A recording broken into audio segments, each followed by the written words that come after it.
Hey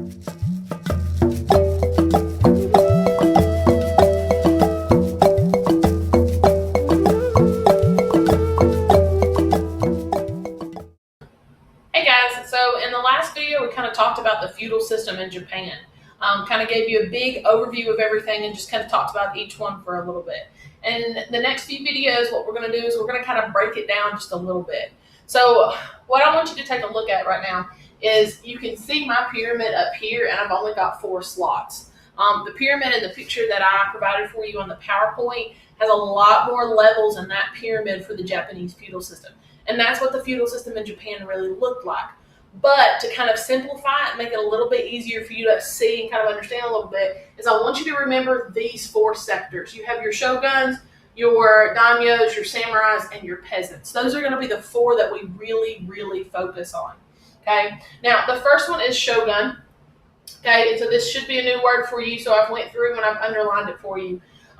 Shogun itself was a military leader. These were your guys who had come into power and they had maintained that power militarily. Now, originally, your first shogun kind of comes into power because they are appointed by the emperor. So anytime someone questioned the shogun power, they always brought it back to the emperor and said, no, I originally was appointed. I didn't just take the position, I was appointed. But what happens as this system of feudalism kind of takes hold and becomes a little bit more set in stone with Japan itself, this is when they start to pass it down hereditarily. Now, a lot of the civilizations that we've talked about previously in class and things like that is that when anything is passed down hereditarily, it means it is going from the parents to the children. And more specifically, it's going from the father to the son. So what happens is after the shogun is appointed by the emperor, once that happens, his position of power and maintaining that power militarily is going to be passed down to his sons. Now, he is going to keep power by maintaining control of the military. Your shoguns are going to hold the true power in Japan. Your emperor is just going to be a figurehead. They're not going to have any power at all.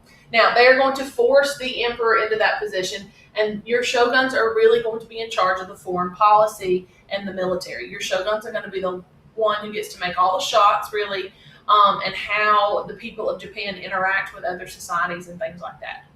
Now, the next one on our pyramid specifically are the daimyos. Okay, they are going to be your wealthy landowners. They are going to be your nobility. They're going to be the people who control a lot of land, and they're going to control a lot of money. And for that reason, they are going to be a very vital point and part of Japanese society. How these two things are related specifically. A shogun was originally a daimyo until they were appointed and then maintained power militarily. But your daimyos, they're going to be in charge of their military within their area. So in Japan itself, they're going to have close to 250, 260 sort of different daimyos in certain areas. So what they would control is they would only control a certain region. They would only control a certain area. And within that area, they were in charge of the peasants that lived there, the merchants that lived there, the artisans that lived there, and their warriors. Now, the military warriors who fought for the daimyos in a specific area were called samurais. That should be a word that's a little bit more familiar with you. Now, these samurais are going to be the ones who kind of help maintain peace and provide protection for the people who live within the daimyo's area.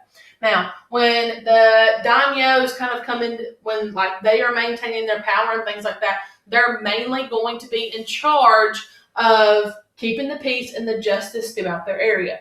Their job is going to serve the shogun in whatever capacity necessary. One of the ways in which they're going to serve them is they're going to have lots of peasants and farmers work their land. And then once it is worked and things like that, the shogun is going to require certain taxes and things like that. The daimyo is going to take care of all of that.